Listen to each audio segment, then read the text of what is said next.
Que Dieu vous bénisse. Mungu awabariki. Amen. Amen. Soyons debout. Tusimame wima. Lisons Apocalypse 3, Tusome katika kitabu cha Ufunuo sura ya 3, versets 21 à 22. 21 hadi 22. Lisons au nom de Seigneur Jésus. Tusome mjina la Bwana Yesu Kristo. Celui qui vaincra, je donnerai de s'asseoir avec moi sur mon trône.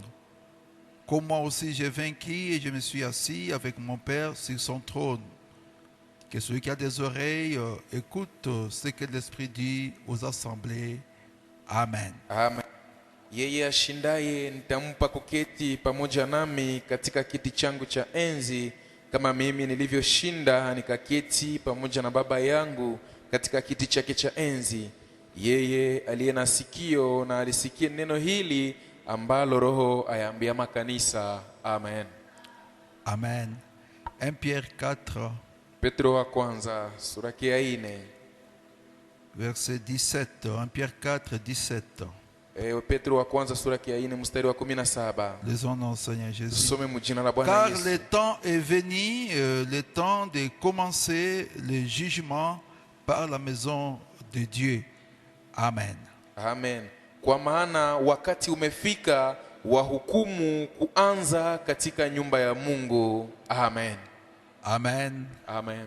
Prions Seigneur. Tumuombe Bwana. Grâce infinie de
Merci Seigneur Jésus de ta grâce. Asante Bwana Merci Yesu kwa ton neema amour yako. parfait envers nous. Asante kwa upendo wako kamilifu kwetu. Merci pour avoir conduit nos pas encore ce soir. Asante kwa ngono uliongoza hatua zetu du hapa. devoir pour Unapasi na recevoir la kazi. vie. Nous disons merci Seigneur. Tunasema asante Bwana. Merci parce que tu es bon. Asante kwa kuwa wewe ni Merci parce mwema. que tu es merveilleux pour Asante kwa nous. kuwa wa ajabu Oh, kwetu. que serions-nous sans toi? Oh, tungekuwa Nous nini serons isipokuwa wewe? malheureux, nous serons misérables. Tungekuwa ole. Mais merci parce que toi, Lakini asante kwa kuwa tu as wewe pensé en nous et ulitufikiria, tu t'es révélé en nous. ukajifunua Nous kwetu. disons merci pour Ndio cela, maana tunasema Père. asante juu ya ile. Nous venons devant de toi, tel que nous Tunakuja mbele sommes, yako. des pécheurs sauvés par la Tena grâce. dhambi aliokolewa kwa Je neema demande yako. encore pardon de mes Naomba péchés, unisamehe dhambi Seigneur. zangu. Pardonne mon frère, pardonne Samehe ma ndugu yangu, soeur. samehe dada yangu. Lave le sang de l'agneau. Tuoshe ndani ya damu ya mwana kondoo. Agrée notre adoration, Na ukubali Seigneur. mabudu yetu Bwana. Nous avons vraiment besoin de toi. Kweli tunakuhitaji. Nous sommes dans un combat Tuko et nous ne muvita. pouvons jamais vaincre sans Na toi. hatuwezi shinda bila Nous wewe. t'invitons, viens parmi nous, Seigneur. Na hivi uje kati Nous yetu. t'invitons, parle-nous encore ce soir. Nous t'invitons, donne encore les tactiques qu'il faut pour vaincre l'ennemi, Kusudi tumshinde shetani. afin que nous soyons des vainqueurs. Kusudi tuwe Car tu washindi. nous as dit par la Kwa parole, ulisema kupitia neno celui qui vaincra. ya kwamba yule ambaye Il y a atashinda une promesse, Seigneur. Il va s'asseoir avec toi dans ton ataketi trône. pamoja na Alors mwenzi viens yako. faire ce soir Kumbe quelque uje chose jioni. qui va aider tout un chacun de Kila ambaye nous atasaidia kila mmoja à wetu être un vainqueur. kuwa mshindi. Parce que nous comptons seulement sur Juu ta grâce. tunatumainia tu neema Nous ne yako. pouvons rien par nous-mêmes. Hatuwezi kwa shi wenyewe. Comptons sur ta grâce. Tunatumainia neema Je yako. m'écarte sur du chemin. Na hivi najiondoa Ou encore njiani. le don divin que tu as Upake mis en tena karama moi. mwangu kulicha ndani Pour bénir yangu. ton peuple, Kusudi Seigneur. bariki taifa Pour lako. sauver une âme ce Kusudi soir. okoe nafsi moja Afin jioni. de retrouver le droit chemin qui mène à toi. Kusudi rudie njia mzuri Domine anayopewa. l'atmosphère, Seigneur. Du début à la fin. Mwanzo hadi mwisho. Soutiens la commission. Ushikilie Parce que utume. toi, tu es pour Kwa kuwa moi. kwangu Kristo. Christ, offrande de farine. Kristo sadaka ya Tu unga. n'as jamais changé. Haujawahi kubadilika. Commence et finis avec nous. Uanze na umalize Au nasi. nom du Seigneur Jina la Bwana Yesu Jésus-Christ. Kristo. Amen. Amen. Que Dieu bénisse. Mungu Vous awabariki. vous asseoir. Mnaweza keti. Je vous salue encore ce soir au nom de Na wasalimu tena hii jioni Jésus-Christ. mjina la Bwana Yesu Kristo. Amen. Amen. Que Dieu vous bénisse. Mungu awabariki. Merci d'être là au poste du devoir. Asante kuwa kuko nafasi ya kazi. Merci de votre obéissance à la parole. Asante kwa utifu wenu kuneno. Merci de vos sacrifices. Asante kwa kujitolea kwenu. Que Dieu bénisse pour cela. Mungu awabariki juu ya ile. Amen. Amen. Nous remercions encore notre Dieu ce soir Tunamsifu tena Mungu wetu hii jioni. parce que ce n'est que sa grâce qui nous rassemble encore ici. Juu ni neema yake tu ndio natukusanya tena hapa. Nous disons merci Seigneur. Tunasema asante Bwana. Ici c'est la maison d'entraînement. Hii ni nafasi ya kufanyizia majifunzo. On vient s'entraîner ici Tunakuja kujifunzishia hapa pour aller combattre l'ennemi. kusudi twende tupiganishe adui. Et comme disait David, Na kama vile Daudi alikuwa je anasema, suis dans la joie niko katika furaha quand on me dit waliponiambia allons à la maison de twende l'Éternel. mu nyumba ya Bwana. Parce que là Dieu va nous bénir. Juu mule Mungu atatubariki. Dieu va donner à nos âmes quelque chose Mungu atapatia nafsi zetu kitu qui va fulani encore nous aider dans les voyages. ambayo itatusaidia tena musafari. Là où Satan était en train de nous vaincre hier, Kwenye shetani alikuwa anatushinda jana, il ne peut plus nous vaincre. hata tushinda Parce que tena. nous aurons quelque chose de plus Juu tutakuwa na kitu ya pour zaidi. savoir comment les combattre. Tunapaswa jua namna ya kumpiganisha. Amen. Amina. Comme on vient de lire dans Pierre, Sawa vile tunatoka kusoma katika Petro, les jugements commencent par la maison de Dieu. hukumu inaanzia mu nyumba ya Bwana. Frère Branham nous dit, Na Biblia nami anatuambia ça c'est le trône. aseme hii hapa ni Ici où nous enzi. sommes, c'est le trône. Hapa kwenye tuko njo kiti ya Et enzi. les jugements commencent Na hukumu par la inaanzia maison de mu Dieu. nyumba ya Bwana. Ici nous sommes donc dans la maison de correction. Ni kusema hapa tuko mu nyumba ya Nous masahihisho. venons apprendre de Dieu. Tunakuja kukutana na Mungu. Nous venons apprendre de lui. Tunakuja kupata habari kuhusu Mungu. Nous venons recevoir de lui les instructions. Tunakuja kupokea majifunzo mbele ya Nous venons Mungu. chaque fois entendre qu'il nous dise comment nous devons vivre. Tunakuja kusudi tusikia tuambie namna ashie kuishi. De la manière qui peut plus le plaire. Ile namna yenyewe itamfurahisha zaidi yeye. Amen. Amen. Voilà pourquoi nous venons à l'église. Ndio maana tunakuyaka C'est kanisani. pour devenir meilleur. Ni kusudi tukue bora. Alors Frère Branham me dit ici, Sasa na Biblia dans nami anasema comment hapa, puis-je katika vaincre, mahubiri ambayo anaitwa naweza shinda namna au gani, paragraphe 35, aya yake ya 35 il dit, anasema, par contre, na kwa nyume, quand nous venons ici, wakati tunakuja hapa, nous sommes ici dans un but bien précis. tuko hapa mlengo yenyewe inajulikana mzuri. Ici, Hapa c'est la maison de correction. hapa ni nyumba ya masahihisho. Ici, Hapa c'est le trône. hapa ni enzi. Ici, Hapa c'est le trône de Dieu. hapa njo enzi ya Mungu. Et le jugement est prononcé dans la maison de Dieu. Na hukumu inatangazwa mu nyumba ya Bwana. C'est ici que nous nous réunissons, Ni hapa njo tunakusanyikaka. remplis d'amour les uns pour les autres. Tunajana upendo wa moja mbele ya wengine. De cet amour que nous trouvons que dans les chrétiens. Na ile upendo yenye natuyala ni ile inapatikanaka tu kati ya Wakristo. Mais ici, Lakini hapa nous sommes sous la conduite de l'Esprit Saint. tuko chini ya uongozi ya Roho Mtakatifu. Le Saint-Esprit est parmi nous. Roho Mtakatifu iko kati yetu. Écoutez, Musikie. le Saint-Esprit est parmi nous. Musikie, Roho Mtakatifu iko kati Et yetu. nous sommes ici Na tuko hapa pour nous examiner, kusudi tujichunguze, pour voir quels sont nos points faibles, kusudi tuone madhaifu yetu iko wapi, nos défauts, tujue makosa yetu iko wapi, et voir comment de là où nous devons être, na kusudi tuone kwenye tunapaswa tukue, arriver là où nous devions maintenant être, na tufikie sasa kwenye tungepashwa fika, de là où nous sommes. na kuanzia hapa kwenye tuko, Arriver là où nous devions être. tufikie pale kwenye tungepashwa kuwa. Et c'est ce que nous étudions. Na ile ndio yenyewe tuko najifundisha. Les ministres étudient ces points dans l'intérêt de leurs fidèles. Na mhubiri anajifundisha haya manukta fulani fulani juu ya faida ya uaminifu. Amen. Amen. Ici, c'est le trône de Dieu. Hapa njo kiti ya enzi ya Mungu. Le jugement commence par la maison de Dieu. Hukumu inaanzia mu nyumba ya Bwana. Voilà pourquoi quand tu écoutes la parole Njo kwa maana wakati unasikia neno et que tu sens qu'elle te condamne quelque part, na unasikia kwamba ile neno na kuhukumu fasi fulani, il ne faut pas te fâcher contre le prédicateur. usisirikie mhubiri. Parce que quand il a fait ces choses, lui n'était pas là. juu wakati yenyewe ulifanya vile vitu ye mhubiri hakukuwa hako. Bien au contraire, il faut remercier Dieu. Lakini kia kufanya ni kumsifu Mungu. Et dire à Dieu, ah, Dieu me connaît. Unasema hapa kumbe Mungu ananijua. Vous savez, nous ne sommes pas une dénomination, non. Unajua shie hapa hatuko zehebu. Nous sommes l'épouse. Shie ni bibi harusi. C'est dans une dénomination Ni mzehebu njoo. où les gens peuvent aimer Njoo watu wanaweza penda. qu'on prophétise sur eux. Bakwema na tabiri juu ya maisha yao.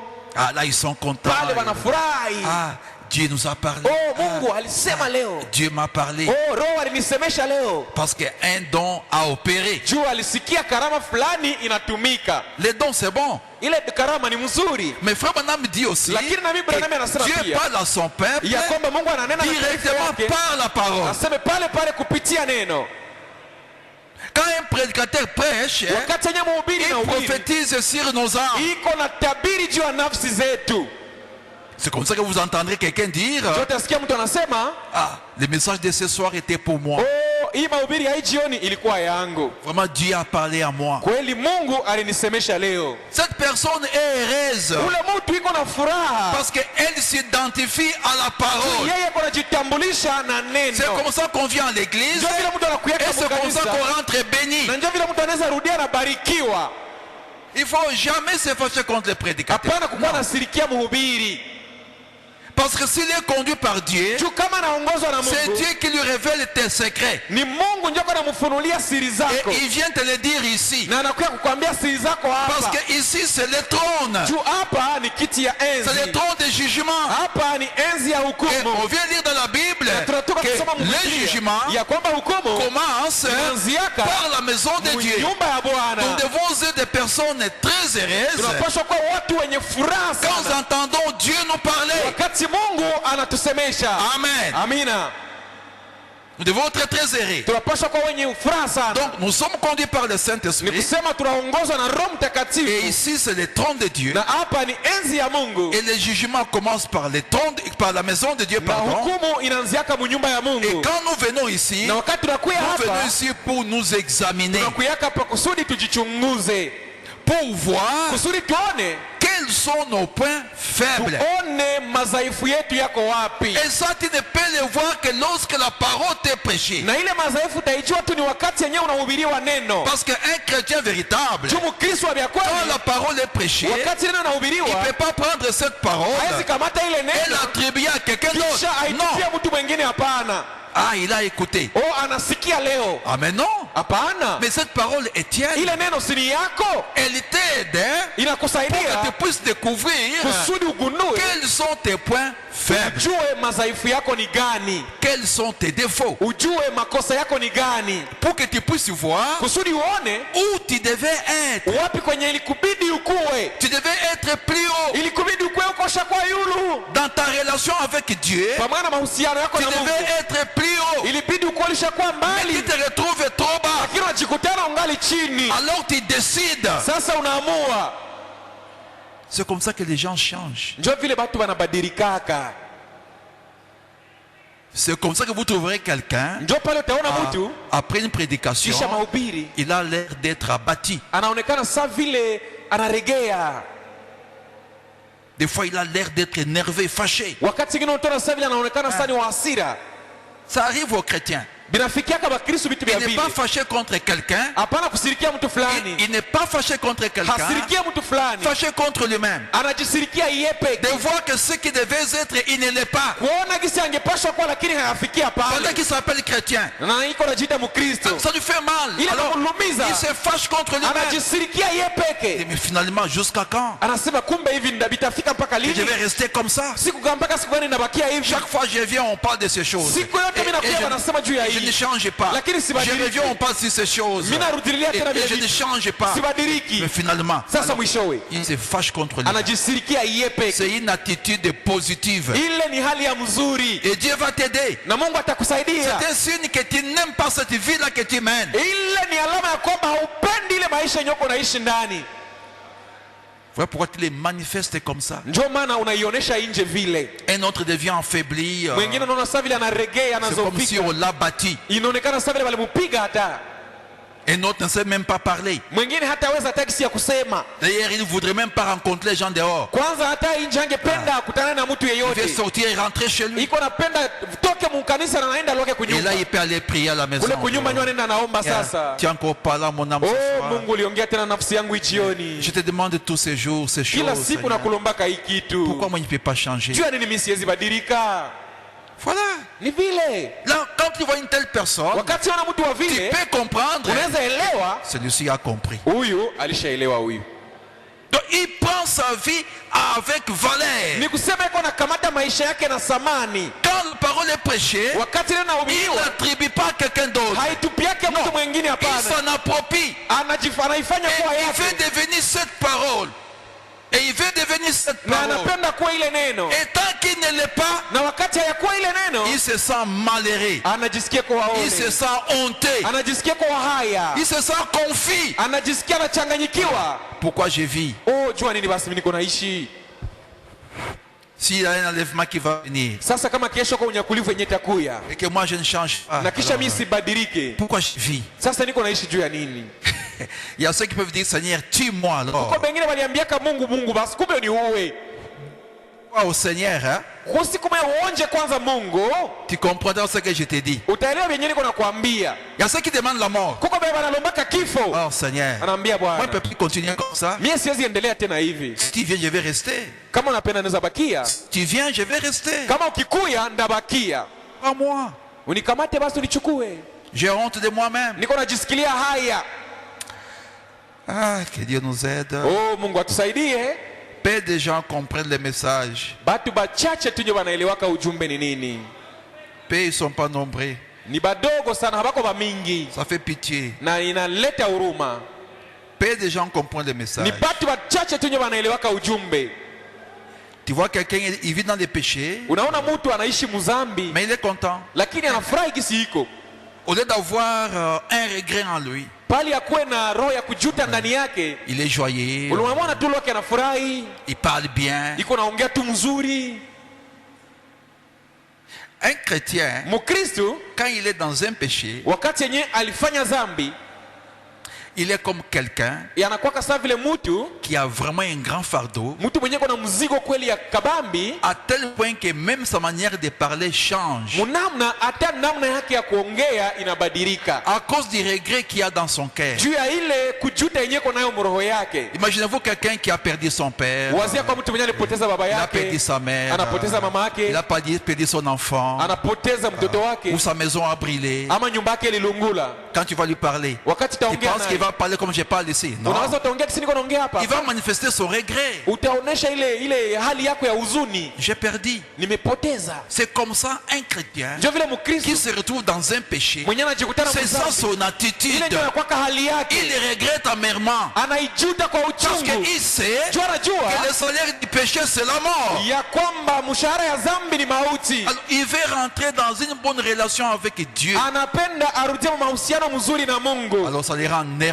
Sasa ile natuma anakuwa wa hasira, Ça les rend affaiblis. inamuzofisha, anapoteza nguvu. Parce qu'il devait être là-haut, Juu ilimubidi akuwe huku yulu, mais il est trop bas. lakini anajikutana iko chini, Il regrette. anajuta. Voici des gens que Dieu peut aider. Ona sasa aina ya watu wenye Mungu anaweza saidia, Des gens qui ont pris conscience. watu wenye balisha zamirika, Et quand ils arrivent à pécher, na wakati yenyewe namufikia afanye ce zambi, n'est pas volontairement. hakuifanya kwa kupenda yake, Ça lui arrive. inamufikiaka tu. Quand bien même c'est pas volontairement, Hata kama alifanya bila c'est-à-dire kupenda, il n'a pas monté un plan, ni kusema hakupanga mpango. il n'a pas dit bon, je ferai ça. Alikuwa anapanga ndafanya hivi na Pour hivi, pécher, je vais faire ça. ndafanya hivi na Je hivi, ferai ça. ndafanya na hivi. Je vais consommer les péchés. Non, Hapa anafanya zambi il n'a sasa. pas planifié. Hakupanga gisi atafanya Il se zambi, retrouve dedans. lakini alikia jikutana tu, alishakuwa Malgré qu'il ndani. se retrouve dedans, Hata kama anajikutana il ndani, va les regretter. ataijuta ile Parce zambi. qu'en lui, Ndani yake il a la vie.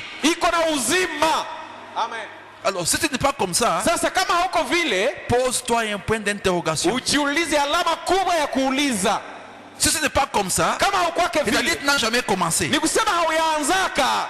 Je te dis, Na kuambia kweli, nous sommes tuko dans la maison du jugement. Hapa tuko munyumba ya hukumu. C'est le trône. Hapa ni kiti ya enzi. Nous venons ici, frère Branham dit, Na Biblia nami anasema tunakuyaka hapa c'est pour voir ni kusudi tuone, quels sont nos points faibles, tuone madhaifu yetu ni gani, quels sont nos défauts. tujue makosa yetu ni gani, Et comme la parole de Dieu est solution, na hivi neno ya Mungu ni jibu, ça nous aide. inatusaidia. Je suis faible là-bas.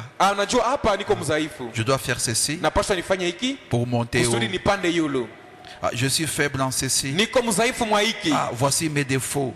Ona sasa makosa zangu. Et Dieu n'est pas pour ça. Na Donc, Dieu n'est pas pour ça. Mungu hafurahii hivi yenyewe Je ni dois kwako. faire le contraire. Kumbe napaswa nifanye tofauti na hivi. On vient ici pour ça. Tunakuyaka hapa kanisani ni juu ya bile, Pour voir quels sont nos points faibles, kusudi tuone madhaifu yetu ni gani, nos défauts, tuone makosa yetu, et voir comment, na tuone namna gani de là où nous devons ya être, kwenye ilitubidi tukue, arriver là où nous devrons maintenant être. na kisha tufikie sasa pale kwenye tunapaswa kuwa. C'est pour ça que nous venons. Ni juu ya ile ndio tunakuyaka. Et frère Branham dit, Na Biblia nami le anasema ministre étudie ces points aseme mhuduma anajifundisha zile nukta dans l'intérêt de leurs fidèles. kwa faida ya waaminifu wake. Est-ce qu'on peut dire amen? Je, tunaweza sema amina? Donc, sachant que nous sommes candidats pour le ciel, Ni kusema tukijua kama sisi ni wakandidati wa kwenda mbinguni, nous devons nous entraider tunapaswa tusaidiane pour savoir kusudi tujue comment hériter le royaume des cieux. namna gani tutarisi ufalme wa mbingu, Comme Jésus l'a dit lui-même, kama vile Yesu alisema yeye mwenyewe à celui qui vaincra. kwa yule ambaye atashinda. Il a dit ça lui-même, Alisema ile peke, à celui qui vaincra. ase kwa yule mwenye atashinda. Et cet appel Na ile uwito n'est pas adressé à l'église. haielekee kanisa, Frère Branham l'a dit, na Biblia nami anaisema à celui qui vaincra kwa yule mwenye atashinda. n'est pas adressé à l'église Il de est- manière générale. Ile neno haielekee kukanisa kwa ujumla ama kwa wingi. Sinon on dirait Ingekuwa haiko kule wangesema à celui qui vaincra. aseme kwa wale wenyewe watashinda. Kwa hii kanisa yenye tashinda. Oui, parce au féminin. Juu ni kanisa ku umbo ya kike. Mais on dit à celui qui vaincra. Lakini banasema njoo kwa C'est-à-dire, yule mwenye atashinda. C'est chacun individuellement. Manake ni kusema ni kila mtu binafsi. Ton combat n'est pas mon combat. Vita yako haiko njoo yangu. Et mon combat n'est pas le Na tien. vita yangu na mimi haiko njoo yako. Mais à celui qui vaincra Lakini kwa yule mwenye atashinda. d'une manière individuelle. Manake munamna ya Il va binafsi. s'asseoir avec moi dans mon trône. Ataikala pamoja nami mkiti yangu ya enzi. Et à la fin, il dit Na mwisho que anasema celui qui a des oreilles pour entendre, entend. aseme aliyo na masikio ya kusikia na asikie. Oh, j'aime beaucoup Frère Branham. Namupendaka sana ndugu Branham.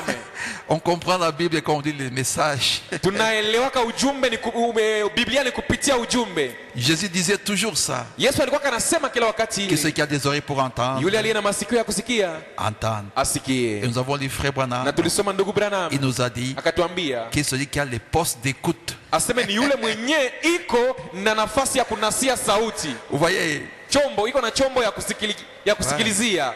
comme nous sommes ici, Kama nous vile tuko ne hapa sommes pas à la maison. hapa hatuko kunyumba. C'est une information passée que il n'y aura pas la pluie, il n'y aura pas de l'eau à la riche des eaux demain. Kama kwa mfano sasa hivi anatangaza kule ku radio ya kwamba kesho Regideso haitatuma maji.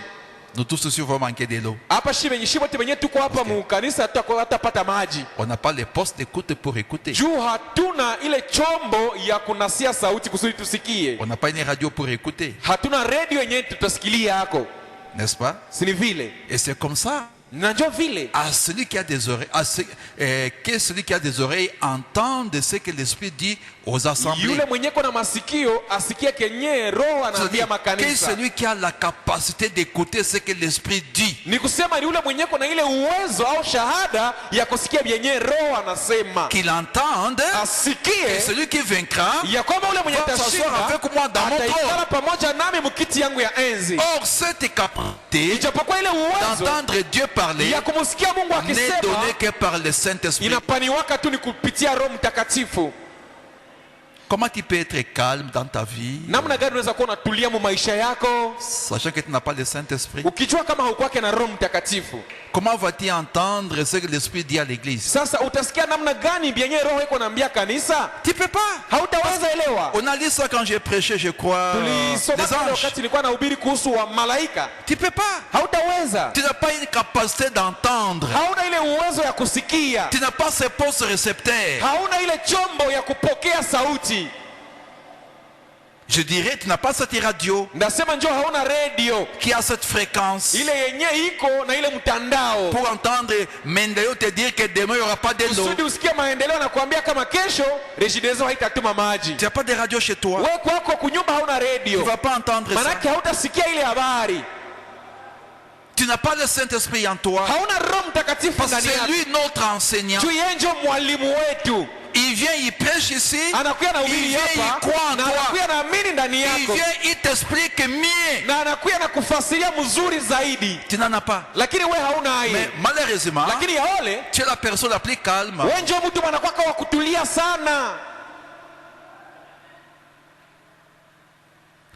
Pendant que tu es malheureux, ijapokuwa huko wa ole. tu devais être à genoux chercher le Saint-Esprit. Ilikubidi ukwe kwa magoti huko kuna huko unatafuta Roho Mtakatifu. C'est alors que tu auras la joie de venir à l'église. Pale sasa ndio utapata ile furaha ya kukia mkanisa. Chaque fois quand tu viens, tu écoutes. Wakati yote uko nakuya huko unasikia. Ceux qui étaient à l'école, Benye walikuwa kwa masomo. vous n'avez jamais aimé un prof parmi tous les autres. Hauyasikiaka mwakutanaka unapenda mwalimu mwa kupita wengine wote. Tellement quand lui enseigne, même un enfant peut comprendre. Kuona hata yeye gisi seko anafundisha hata mtoto anaweza sikia gisi Il anafasiri va dans yaka. les détails. Anapendaka machambuzi. Tu peux rater les autres cours, mais pas les siens. Unaweza kosa ingine kuru lakini yake unapendaka Ça ukue. te fait de la joie. Inakufurahisha kama C'est comme unamsikia. ça dans le spirituel. Na njoo vile na mkiroho nako. Lorsque tu as le Saint-Esprit, Wakati uko na Roho il vient Mtakatifu croire en toi. anakuya naamini ndani yako. Il rend en toi la parole beaucoup plus claire. Anakuya analeta neno ya Mungu inakuwa wazi zaidi ndani Et yako. cela crée en toi la soif de ne jamais manquer l'église. Na ile inaunda ndani yako ile kiu ya kutokuwa na kosa kanisa. Si ce n'est pas un jour de culte, tu es prêt à lire la brochure ou écouter une bande. Kama haiko siku ya ibada uko tayari kusikia kusoma kijitabu au kusikia tepi. C'est ça. Njoo vile. Je me fais comprendre. Sijui kama mimi naeleweka. On doit s'entraider. Tunapaswa saidiana. On est en route vers le ciel. Tuko musafari kwenda mbinguni. Et nous sommes dans la maison du jugement. Na hapa tuko munyumba ya hukumu. Pierre nous a dit, le jugement commence par la maison de Dieu. Petro alituambia kwamba hukumu inaanziaka munyumba ya Bwana. Et l'appel que Jésus a adressé, Na ile wito yenyewe Yesu alituma, il n'a pas adressé à l'église entière. hakuitumia No. kanisa yote mzima kwa C'est ujumla. à chacun individuellement. Alituma ile wito kwa kila mtu À binafsi. celui qui vaincra. Kwa yule mwenye atashinda. Ton combat n'est pas le combat de ta femme. Mwe mapigano yako ama vita yako haiko ndio vita ya bibi yako. Non, non, non. Hapana. Elle a son combat à elle. Naye kuna vita yake. Disons comment puis-je vaincre. Tusome naweza shinda namna gani? Paragraphe 37. Aya yake ya 37. Bon, Nzuri. maintenant, Sasa nous parlons de vaincre. tuko nazungumzia kuhusu kushinda. Ce mot vaincre, Hii neno kushinda bien sûr, hakika vous savez ce qu'il signifie. unajua inamaanisha nini? Il faut que vous ayez quelque chose à vaincre. Inakubidi ukuwe na kitu fulani cha kushinda. Et cet âge d'église dont le Saint-Esprit parlait ici, Na hii kizazi ya kanisa yenyewe Roho Mtakatifu alikuwa anazungumzia hapa, l'âge d'église de la Odyssée, hii kanisa la comme nous Laodikia, venons de le voir, kama vile tunatoka kuiona, méritait une réprimande. ilikuwa na stahili kukemewa. La Odyssée devait être réprimandée. Laodikia ilibidi ikemewe. À cause de quoi? Juu ya nini? À cause de son attitude différente à l'égard de Christ. Juu ya tabia yake ya tofauti mbele ya Kristo. La Odyssée mérite la réprimande. Laodikia inastahili À kukemewa. cause de quoi? Juu ya nini? À cause de son attitude différente à l'égard de Christ. Juu ya tabia yake, hali yake tofauti mbele ya Kristo. Ils avaient fait quoi? Ils avaient fait quoi dans la Balifanyaka Odyssée? nini? Ils avaient mis Christ dehors Balitiaka Kristo nje. pendant leur âge. Mwele kizazi yao ya C'est Laodikia. dans cet âge. Ni mwa hii C'est kizazi. écrit dans Apocalypse 3. Je ne me trompe Inaandikiwa pas. katika Ufunuo Je 3. me tiens à la porte et je frappe. Nasimama kumlango na niko nagonga. Imaginez-vous un papa qui rentre chez lui Waze kwanza baba mwenyewe anarudia kwake kunyumba. et il frappe à la porte. Anagonga kumlango. On dit tu ne vas pas entrer. Anamwambia hautaingia humu. dans sa propre maison. mu nyumba yake yeye C'est mwenyewe. ce que l'église, l'âge de Laodicée a fait à Christ. Njo kenye kanisa ya Laodikia ilimfanyizia Kristo. Elle s'appelle l'église de Christ, Iko najiita kanisa ya Kristo, mais elle a mis Christ en dehors. lakini balitia Kristo nje. Christ c'est quoi? Christ c'est la parole. Kristo ni nini? Kristo ni neno. Vous voyez combien de fois ça pue au nez de Dieu. Unaona mara ngapi nanuka kumapua ya Mungu. On s'appelle l'église de Christ, Tunajiita kanisa ya Kristo, mais Christ n'est pas là. lakini Kristo haiko amo. Ça pue. Inanuka.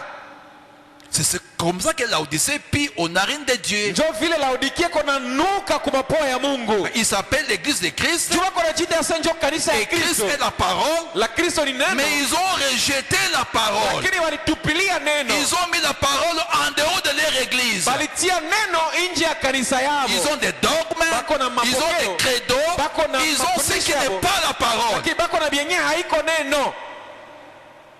Vous voyez? Mnaona? Voilà pourquoi il mérite une réprimande Njo maana wanastahili kukemewa à cause de son attitude. juu ya hali yake. Parce qu'il a mis Christ en dehors de l'église, Alitia Kristo nje ya en dehors kanisa. de sa propre église. Nje ya kanisa yake yeye mwenyewe. Parce que cette porte-là Juu ile mlango, n'a pas de poignée à l'extérieur. ile mlango haikuwake na poanye nje. Amen. Le poignet à l'intérieur, Ile poanye yake au kale yake inakuwa ndani. ça dépend de toi. Inaambatana na wewe peke. Si tu veux, Kama unapenda, tu ouvres unaifungula et Christ entre. na Kristo anaingia ndani. Si tu ne veux pas, Kama haupendi, tu n'ouvres pas. hautafungula Il ne va pas entrer. na hata ingia. Le poignet n'est pas dehors. Poanye yayo haiko nje. Le poignet se trouve à l'intérieur. Aseme poanye yake iko ndani Donc, ça dépend de toi. na inapatana na wewe peke. Si tu veux abandonner ton mauvais caractère ce soir, ça dépend de toi. Kama unapenda kuacha ile tabia yako mubaya, inalingana tu na wewe peke Si jioni. tu veux y demeurer, ça dépend de toi. Kama unapenda bakiana ile tabia yako mubaya, ni wewe peke. C'est toi qui as le poignet. Mwenyeko na poanya kufungula ni wewe. Laodicée devait être réprimandée Laodikia ilibidi à cause rakemewa. de son attitude différente à l'égard de Christ. Tabia yake ya tofauti mbele ya Kristo.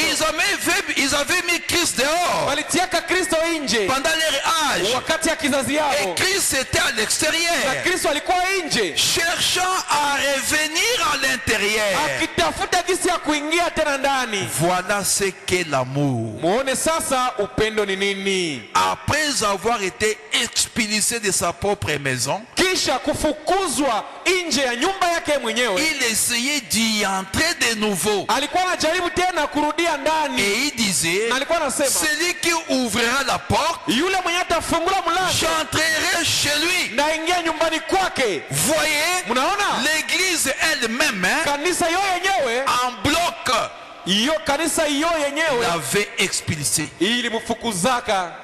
Voilà pourquoi Laodicée mérite une réprimande. Ndio kwa maana Laodikia anastahili kukemewa, Parce qu'il a rejeté la parole. juu walitupilia neno, Mais il se dit être la parole. lakini wanajiita kuwa neno. C'est comme ça dans le charnel, Ndio kwa maana mkimwili même dans le spirituel. hata na mkiroho. C'est comme ça qu'un homme peut chasser sa femme. Ndio hivi mwanaume anaweza tafuta bibi yake Lorsque sa femme reçoit une semence qui est différente de la sienne. wakati yenyewe anapokea mbegu yenyewe iko tofauti na yake, Là, on l'appelle une prostituée. pale anaitwa kahaba, Et on la répudie. banamfukuza. Et c'est comme ça dans le spirituel Na ndio vile mkiroho, que Christ a rejeté beaucoup d'églises. ndio vile Kristo naye alitupilia makanisa Parce que za beaucoup mingi. d'églises aujourd'hui Juma kanisa za sont mingi leo, adultères. zao ni wazinifu, Il s'appelle son épouse, bako anajiita ni bibi mais harusi ils wa n'ont pas Kristo, sa semence. lakini hawana mbegu ya Kristo. Vous voyez? Mnaona, Il faut veiller sur votre église. inabidi kukesha sana juu ya kanisa yako. Qu'est-ce qu'on vous prêche? Bana bahubiriaka vya Très important. ni vya ya On ne lazima. vient pas ici se faire d'amitié. Hatukiake hapa kutafuta Ici, burafiki, nous sommes en route vers le ciel. hapa tuko munjia kwenda mbinguni. Veillez quel genre de paroles on vous prêche. Mukeshe mujue ni aina gani ya neno wako na bahubiri, Sinon, il y a un danger que vous soyez adultère. na kama haiko vile kuko hatari ujikutane uko mzinifu. Je vous l'ai dit. Nabambia kweli, Veillez, on vous prêche quoi? inabidi ukesha kujua venyewe wako na kuhubiri. Et dans cet âge, on ne prêche que ce que Frère Branham a dit. Na mwa hii kizazi tunahubiri tu ni kile kenye Nabii Branham alisema. En dehors de ça, on est adultère. Nje ya ile ni maisha ya uzinifu. Et la Bible dit aucun n'ira au ciel. Na Biblia inasema hakuna mzinifu yeyote mwenye ataingiaka mbinguni.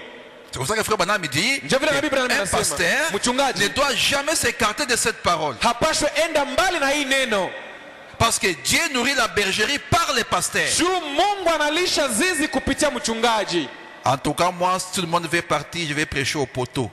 Kwa kweli mie kama watu wote banapenda baende ndahubiri hata hii makoloni. Oui, par de ces pierres Dieu peut faire des enfants à Abraham. Juu kwa kupitia haya mawe Mungu anaweza tena fanya watoto kwa ajili ya Ibrahimu. Je vous dis, parce que ça fait mal. Juu kweli inalumiza. Et si vous voulez partir, vous partez. Kama mnapenda kwenda, mnaenda lwenu. Je vais prêcher au poteau. Ndahubiri hata hii makoloni zenye ziko hapa. Et de ces pierres Dieu peut susciter des enfants à Abraham, a dit Jésus. Kutokea haya mawe Mungu anaweza tena kutengeneza watoto kwa ajili ya Ibrahimu. Parce que nous sommes en route vers le ciel. Juu tuko msafari kwenda mbinguni. Ça sert à quoi que je connaisse la vérité et que je tais la vérité? Itanisaidia nini nijue kweli kisha nifichike ile kweli? Est-ce que vraiment je t'aime? Kweli pale ndakuwa mimi nakupenda? Non. Hapana. Alors pourquoi quand moi je dis la vérité tu te fâches contre moi? Sasa jua nini mimi nikikwambia kweli unanisirikia? Non. Hapana. Pourquoi? Juu ya nini? Et moi je ne me suis pas envoyé. Mimi sikujitumaka mimi peke. D'ailleurs je suis fatigué. Kwanza mimi nachoka. C'est quand je viens ici là je sais que j'ai beaucoup de force ici. Sasa mimi nakuyaka hapa mimi nasikia niko na nguvu juu niko Mais quand je vais quitter ici, lakini sasa mimi natoka hapa. Est-ce que je ne peux pas terminer vraiment? Naanza jiuliza kweli siwezi maliza. Nishachoka. Je reçois la force quand je me sens bien ici. Kama napokea nguvu ni wakati yenyewe niko hapa najisikia niko mzuri. Mais quand je vais quitter ici, lakini sasa mimi natoka hapa. C'est compliqué, hein? Ya nguvu. Alors, je vous dis la vérité. Sasa kumbe nawaambia kweli. Je vous dirai que la vérité. Nawaambia tu ni mpaka kweli. Parce que je vous aime. Juu mimi nabapenda. Mais si la vérité va vous blesser, lakini kama kweli itakukwaza, vous méritez d'être blessé. Manake unastahili kukwazika. Parce que la vérité libère. Juu kweli nawekaka mtu huru. Voilà. Christ est amour. Kristo ni upendo. Il frappe à la porte. Anabisha kumlango. Et qu'on a expulsé sa propre maison. Kisha kumfukuza mnyumba yake mwenyewe. Il essaie de rentrer à nouveau. Anajaribu tena kurudia ndani. Et il dit, celui qui ouvrira la porte, ule mwenye atafungua mlango, j'entrerai chez lui. Naingia kwake. C'est comme ce soir. Ni kama vile jioni. Comme on l'a lu dans Frère Branham. Kama vile tulisoma ndani ya ndugu Branham. Tu vas connaître tes défauts. Utajua madhaifu yako et tes points faibles. Na ujue kwenye unakosea. À toi de décider. Wewe sasa njoo uamue. J'en ai marre. Au unasema hapa binanichokesha. Je mets fin à ça aujourd'hui. C'est toi-même. Ni wewe tu. Si tu dis ukisema basi je vais continuer malgré ça. Ndaendelea hata nasema vile. C'est toi-même. Ni wewe peke. Et tu vas Unavuna kenye ulipanda. On doit savoir. La nature est une grande Bible. Maumbile inakuwa ni Biblia kubwa. Faut me dire que Dieu a écrit sa Bible dans la nature. Na Biblia inasema kwamba Mungu aliandika Biblia yake maumbile. Tu peux pas semer l'haricot et tu vas récolter du maïs. Hauwezi panda maragi kisha uwaze kama utavuna mihindi. Oh, moi j'aime le maïs. Oh, mimi napendaka mihindi sana. J'aime beaucoup le maïs. Mimi napendaka muhindi sana. Et tu sèmes les arachides. Lakini unaenda panda kalanga. Mais tu vas récolter le maïs. Na unapenda ukuvuna njoo mihindi. Il faut aller à Karale. Kumbe inabidi uangalie kisi ya kwenda kule kusozami. Ce n'est pas normal. Hamaki huko sawa. Tu aimes le maïs. Unapenda mihindi. Tu sèmes les arachides. Lakini bioko unapanda ni kalanga. Tu vas récolter le maïs. Unapenda uvune mihindi. Jamais. Habitawezekana. On récolte ce qu'on a semé. Mtu anavunaka ni vile vile venye alipanda. Toi tu aimes aller au ciel. Wako unapenda kwenda mbinguni. Mais tu as un seul comportement. Lakini uko na tabia uchafu. Tu as un comportement qui n'est pas conforme à la parole. Uko na tabia yenyewe hailingani na neno. Mais tu ne veux pas abandonner ça. Lakini haupendi uiache. Mais quand même aller au ciel. Lakini unapenda hata vile uende mbinguni. Heureusement le ciel n'est pas pour ton grand-père. Na ya uheri ni ya kwamba mbingu haiko ya tate yako. Peut-être je vais lire ça. Il faut me dire quelque chose où j'ai pas écrit ça. Il parle que les gens aujourd'hui considèrent Dieu comme un Dieu gâteau.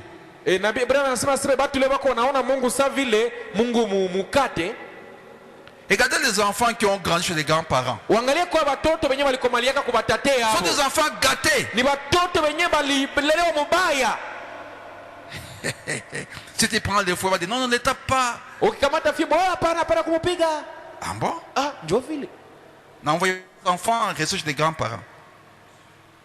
Surtout, allez leur dire bonjour, qu'ils rentrent vite chez vous. Bakwe nenda kubasalimia na banarudia tena nyumbani. Un grand-parent peut difficilement prendre un fouet. Il peut pas. Ni kwa nguvu sana njote ati anaweza kamata fimbo anatapiga mtoto. Sasa mwache ni mtoto. Atakomana kesho. Atakomana kesho. Peut pas envoyer les miens. Mimi siwezi tuma bangu kwa tate. Non, je connais, je sais. Mimi najua. Si vous leur dire bonjour, ils rentrent. Kama batenda kubasalimia na banarudia ni sawa. Mais rester là-bas, étudier là-bas. Lakini babakia kule banza kwa nasomea kwa tate. Il va rentrer déformé. Atarudia alishakuwa na tabia mbaya. Attention, patia mayai. Attends, on a fait patia mayai. Amchinjia kuku. Moi, il ne peut pas. Tu fais une erreur, je te fouette. Unafanya mie kosa na kupiga. Alors, ndio. Pour te redresser. Kusudi nikurudishe. Pour que demain tu sois une bonne mère, un bon parent. Kusudi kesho na wewe kuwe mama mzuri, kuwe mzazi mzuri. Moi, je ne suis pas un grand-père. Mie siko lwangu tati. Il faut s'habiller pas là. Voilà. Avançons. Pour me dit, même maintenant, remarquez bien, son appel là ne s'adresse pas simplement à l'église. C'est lui qui vaincra. Voyez, non pas l'église. Dans ces cas, ça serait celle. Voyez, l'église en tant que corps. Mais c'est celui qui vaincra. Donc l'individu qui vaincra. Et Jésus ajoute, dit, que celui qui a des oreilles pour entendre, entende. Donc, entend et comprend qu'il y a que des vainqueurs qui vont au ciel. Donc tu dois vaincre. Absolument. À chaque fois que ce que les oreilles pour entendre, entendre. À chaque fois on a peine dans la semaine. Il t'a déjà dit non. Oui. Il faut bien lire la Bible. Il lance l'appel. Celui qui vaincra va s'asseoir avec moi dans mon trône. Et après il te dit que celui qui a des oreilles pour entendre, entendre. C'est-à-dire tu ne peux pas aller si tu n'as pas vaincu. Oui. Nisha kwambia hautakuya kama ushindi. C'est ça. Alors frère Branham a eu cette inspiration pour prêcher cette prêche. J'ai beaucoup aimé ça. Satan est mauvais, hein, mais il nous aide beaucoup aussi. J'ai rencontré un embouteillage impossible aujourd'hui. Alors j'ai commencé à méditer dans la voiture, je conduis, je lisais mon téléphone. Et nifanya, je sais qu'il y a kusema. Alors Dieu m'a conduit à lire ça. Oh, j'ai beaucoup aimé. J'ai voulu lire ça. Comment frère Branham a eu l'inspiration pour prêcher? Comment puis-je vaincre? Et tu vas encore savoir ce soir comment tu dois vaincre. Au paragraphe 41. Comment puis-je vaincre? Branham dit, l'autre jour, j'ai traversé sur un vieux rodin. Oh petit, toi tu es né en ville. Il est né en ville. Tu es né à Bukavu? Non. Où? Ah, tu es né au village? Oui. Quand tu ne connais pas les rodins? Ah, c'est les Français, pardon. Excuse-moi, pardon. Les rodins, moi je suis un forestier, pourquoi je connais. Ouais. Les rodins, c'est un morceau d'arbre. Kipande ya muti. Ni kipande ya muti. Banakata kipande ya muti. Ce qu'on appelle les rodins. Ouais. Pardon. Merci. L'autre jour, j'ai traversé sur un rodin le lit d'un ruisseau.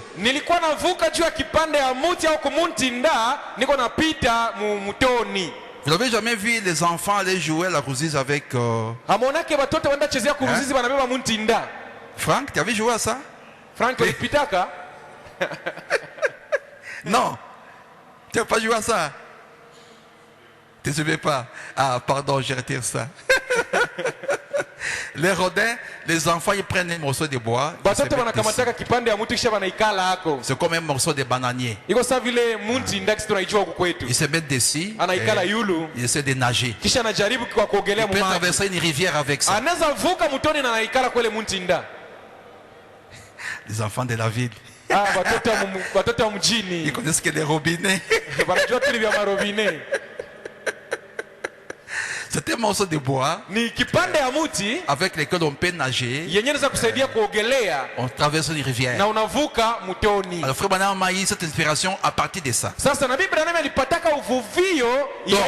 L'autre jour, j'ai traversé sur un vieux rodin, les lits d'un ruisseau. Ce qu'on appelle un vallon. J'ai sauté sur ces rodins. À l'extérieur, il semblait très sain. Un gros rodin de hêtre. Bon, il y a cyprès. Mais quand j'ai sauté dessus, oh, un gros morceau s'en est détaché. Vous comprenez? Il voulait traverser. Il a sauté. C'était sain à l'extérieur. Mais quand il a sauté, un gros morceau s'est détaché.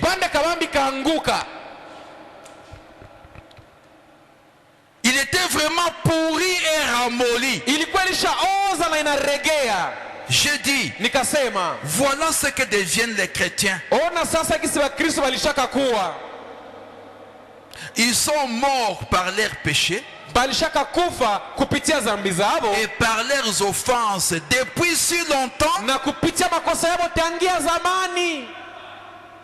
qu'ils sont devenus ramollis. Ils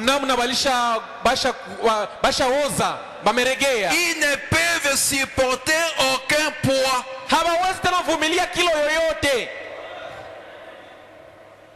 Ma banque doit savoir ça. Tu vas où Abel n'est pas ici. Tu vas en brousse, tu vois un arbre là-bas. Tu mets ton pied. Tu veux traverser. Tu connais ça, Bougale? Ah. Donc nikimuti ukiona hali ya hivyo unaweza kama ni muti. So antia mugulu inakudanganya unatumbukia. Au inavunjika unatumbukia. Juu ishakaoza, mais umbu ya nje ni muti ya mzuri. Vous voyez? Et c'est comme ça que beaucoup de chrétiens sont. À l'extérieur, ils ressemblent à des chrétiens. C'est une sœur qui a une longue jupe. Mais pourri à l'intérieur. C'est un frère qui ne va pas dans des bars. Mais pourri à l'intérieur. Donc à l'extérieur, elle a une forme d'un chrétien. Mais à l'intérieur, c'est pourri. C'est l'intérieur qui fortifie l'extérieur. Oui. Regardez un pigeon. Il ne se lave jamais. Mais il est toujours propre. Pourquoi? Il ne mange que les grains. Ce qu'il mange à l'intérieur fait que l'extérieur, quand on regarde un pigeon, vous l'admirez. C'est comme de l'huile. Il ne mange pas ce qui est pourri. Alors beaucoup de chrétiens, ils sont comme c'est un rodin. C'est un morceau de bois. Quand on le voit à l'extérieur, on l'admire.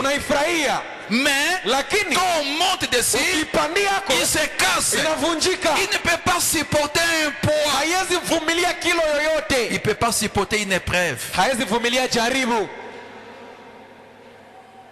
Ils ne savent pas ce que signifie vaincre. Hawajua kushinda maana yake nini. Et là, Na pale je me suis mis à réfléchir sur ce sujet. nikaanza sasa fikiria juu ya hii nakili. Vaincre. Kushinda. Garder la vie au-dedans de soi. Kulinda uzima. Alléluia. Haleluya. Oh, merci pour frère Branham. Oh, asante kwa Vous ajili ya voyez ndugu comment Branham. reçoit l'inspiration? Unaona kisi mtu anapokeaka uvuvio. Il voulait traverser la rivière Alikuwa anapenda avuke mtoni. sur un rodin. Alikuwa anapenda avuke juu ya Et kipande ya quand mti. il s'est mis dessus, Na sasa alirukia yako. un gros morceau s'est détaché. Pande kamambi kakatika kavunjika.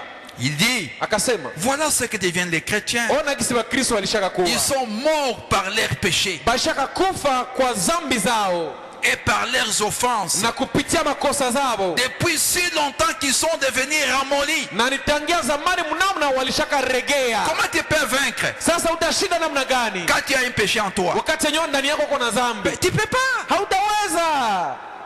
Hein? Comment tu peux vaincre Unaweza shinda quand namna tu as un gani? péché en toi? Wakati yenyewe ndani yako mko Mais dhambi. Jésus a dit celui qui vaincra. Na Yesu alisema ule mwenye atashinda. Donc, en d'autres termes, hein, Unafasiria tu wengine. dois ôter ton péché de toi Unapaswa utoshe dhambi yako ndani yako. et être vainqueur. Et comme ça tu es vainqueur. Na hivi sasa unakuwa mshindi. On me comprend bien? Mko mnanielewa mzuri? Les chrétiens sont comme ça.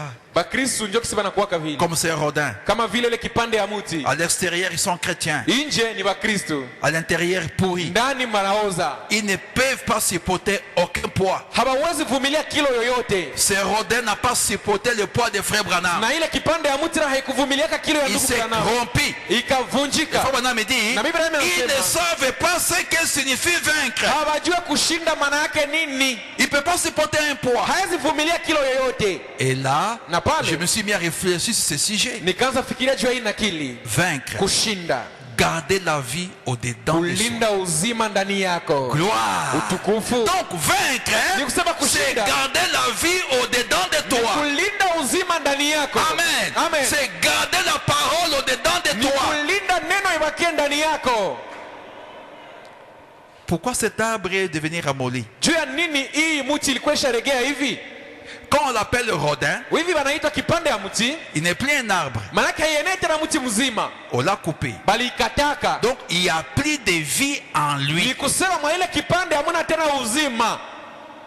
Vous comprenez? Mnaelewa? Quand on a coupé un arbre comme ça, Sawa alikata mti hivi, il n'a plus de vie en lui. haina tena uzima ndani yake. Comme il n'a plus de vie en lui, Hivi haina tena uzima, il devient ramolli. inaregea. Et pire encore, Na mubaya zaidi, il est resté dans l'eau. ikabakia mumaji. Je dis frère Branham, Nasoma ndugu Branham. c'est comme ça que sont beaucoup de chrétiens. Ndio vile Bakristo wa mingi wanakuwaka. Comme ces rodins. Sasa vile kipande Et ya mti. pire encore, Ole tena ils zaidi. sont dans l'église Wako où mkanisa. Dieu se manifeste. Mule mwenye Mungu anajioneshaka wazi. Ils deviennent plus pires. Banakuwa sasa babaya tena zaidi. Vous avez compris ça? Mnaelewa ile? Donc, si c'était un arbre, Tuseme kama ingekuwa ni mti, non, hapana. on passe. Mtu atavukia ako na On anapita. rencontre des fois en forêt des arbres, un arbre qui est tombé. Mara nyingine tunapitaka Des gens qui vont- mti yenye Tu n'as shaninguka. jamais vu un arbre qui... Ah, tu es là. J'ai parlé de ta tête, tu n'étais pas là. Ok. Vous n'avez jamais vu un arbre. Tu dois jamais vu ça, toi qui es parti en brousse. King. Un arbre qui est tombé Mti yenye lianguka, sur une rivière, ikangukia kwa mtoni, mais qui est encore vivant. lakini ingaliki na nguvu, ingaliki Et on hai. peut marcher dessus. Na mtu anaweza ipitia Déjà kwa vu ça? navuka. Ushakaona ya vile? Voilà. Ni vile. Dans la forêt, il y en a. Mpori zinakuwaka Donc, biti za vous vile. traversez la forêt, vous Unavuka arrivez mpori. quelque part, il y a une rivière, Unafika fasi fulani il y a un arbre qui est tombé. Il y a un arbre qui est kuko tombé. mti yenye lianguka. Ne mettez pas votre pied à partir d'aujourd'hui n'importe comment. Usitia sasa mguu yako haizuru namna gani tangia leo. Si vous ne voyez pas d'autres arbres pousser autour, Kama hauone ingine miti zinaota pale pembeni yake, faites attention. fanya angalisho.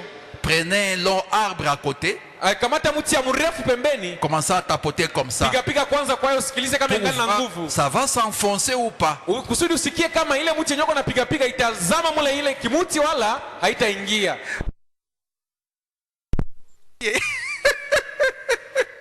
Moi je suis un forestier. Niko mtu wa mapori mimi. Je suis un forestier et Mimi puis niko mtu wa mashamba. je suis agronome. Mimi Donc, niko mwana mashamba, mtaalamu wa mashamba. voilà. Ni vile. Alors, ce rodin n'a pas de vie. Sasa hii Parce que kipande ya mti haina il uzima. n'est plus un arbre. Juu haiko tena mti ya mzima. Il est un morceau de bois. Ni kipande ya mti. Comme il n'a plus de vie en lui, Hiki haina tena uzima. et il est resté en plus dans l'eau, Zaidi tena ikabakia mu maji, il devient ramolli davantage. inaregea tena zaidi.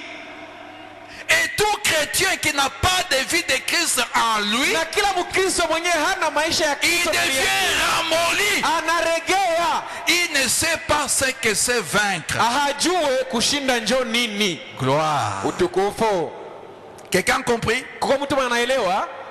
Donc pour vaincre, Ni kusema kusudi ushinde, il faut que la vie de Christ soit en toi. inabidi uzima ya Kristo ikwe ndani yako. Vaincre, Kushinda c'est garder la vie en soi. ni kulinda uzima ibakie ndani yako. Et cette vie, Na ile uzima c'est la vie de Christ. ni uzima ya Kristo. Et Christ, Na Kristo il est la parole. yeye ni neno. Quand nous venons ici, Wakati dans tunakuwa la hapa, maison du jugement, nyumba ya hukumu, nous entendons Dieu nous parler. tunasikia Mungu akituongelesha, Nous voyons nos points faibles. tunaona madhaifu yetu, Nous voyons nos défauts. tunaona makosa zetu, Nous levons nos mains vers Dieu. tunainua mikono yetu kwa Mungu, tunasema Aide-moi ici, Seigneur. Mungu, hapa unisaidie, Aide-moi là-bas. hapa Je unisaidie. ne suis pas encore devenu comme ça. Siyakuwa hivi, Pardonne-moi, Seigneur. unisamee Bwana, Donne-moi ta vie. unipatie uzima yako. Pourquoi tu pries comme ça? Jua nini naomba vile? Pour que tu puisses vaincre. Kusudi ushinde. Parce que vaincre, Kushinda. c'est garder la vie en soi. Ni kulinda uzima ndani Si tu yako. n'as pas la vie de Christ en toi, Kama hauna uzima wa Kristo ndani tu ne yako, peux pas vaincre. hautashinda. Non. Hapana. Quand ta vie est pleine de péchés, Wakati maisha yako yanayala dhambi, tu ne peux pas vaincre. hauwezi shinda. Quand tu donnes l'apparence d'un chrétien, Wakati yenye nje huko unaonekana umbo ya Mkristo, tu ne peux pas vaincre. hauwezi shinda. Parce qu'il y a des gens comme ça Juu kuna kwa watu ba vile. qui aiment paraître. Mwenyewe watu wanapendaka vya kuonekana. Quand il fait voir aux gens qu'il est un chrétien. Wakati kuna watu wanapenda jionesha kama yeye ndio Mkristo. Vie, la chrétienté, c'est une vie. Uishi mile maisha. Juu Mkristo ni maisha. Il n'est pas question de te faire voir que moi je suis chrétien. Haiko swali ya kupenda ujionesha ujipendezeshe kama wewe ndio Mkristo. Tu ne peux jamais ouvrir ta bouche. Unaweza kuwa hata kufungula kinywa. Ça c'est un chrétien. Lakini wanajua kama huyu mweko hapa ni Mkristo huyu. Frère Branham, Usikilize ndugu Branham. comment puis-je vaincre? Naweza shinda namna gani? Paragraphe 41. Aya yake 11. C'est quand la vie est sortie de ce rodin Ni wakati yenye uzima ilitoka ndani ya ile kipande ya mti, qu'il s'est retrouvé dans cet état. ndio maana ilienda jikutana mwa ile hali. Quel état? Hali Il ne gani? peut pas supporter un poids. Haiwezi vumilia kilo yoyote.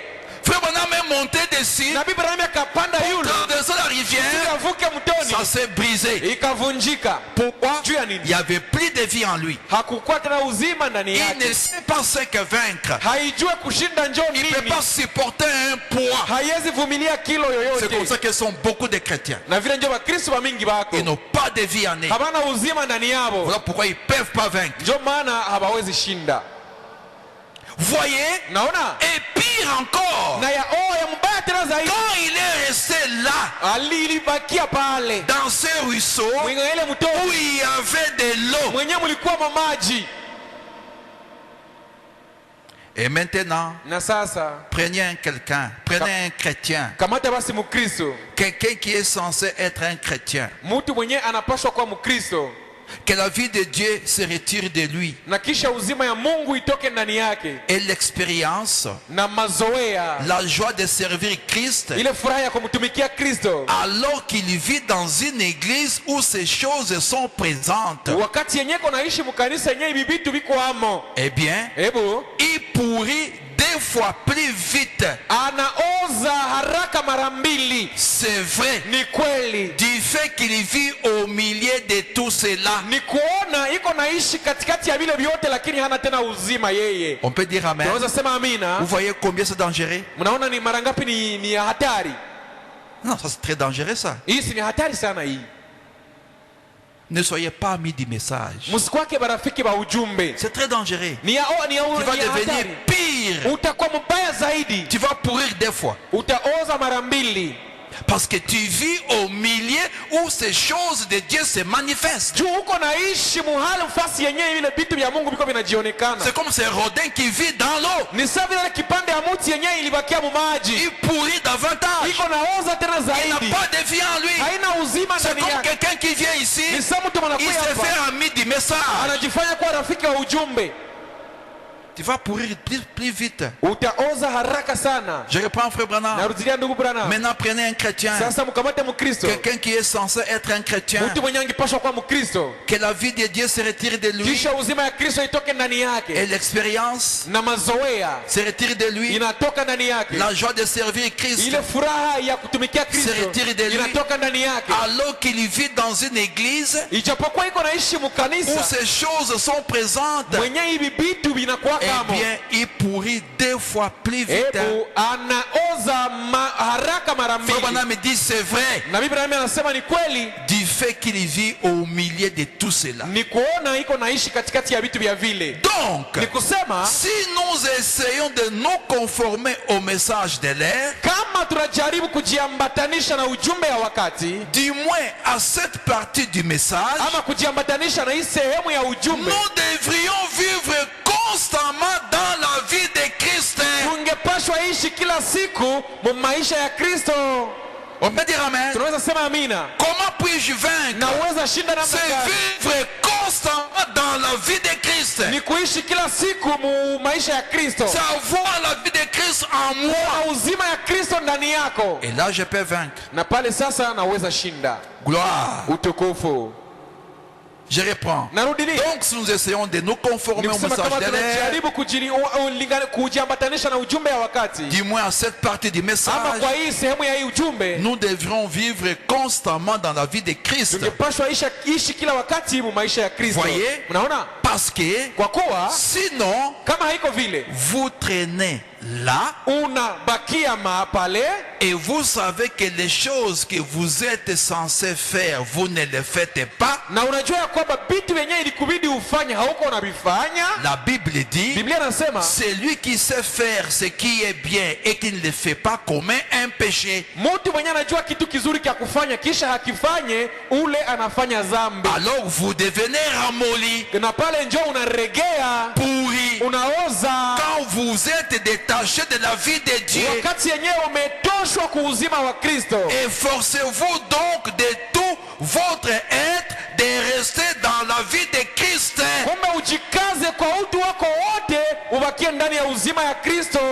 Et afin de porter du fruit. On peut dire amen. Efforcez-vous donc de tout votre être de rester dans la vie de Christ afin de porter des fruits. Qui sont tes amis? Est-ce que tu comprends ça? Frère me dit, efforcez-vous de vivre. Efforcez-vous de tout votre être, pardon, de rester dans la vie de Christ. Qui sont vos amis? Qu'est-ce que vous aimez écouter dans votre vie? Tu as des amis païens. Qu'est-ce qui fait cette amitié? Qu'est-ce qui fonde votre amitié avec les païens? Qu'est-ce que vous réjouissez quand vous êtes avec eux? Quand ils écoutent la musique profane, ça vous réjouit?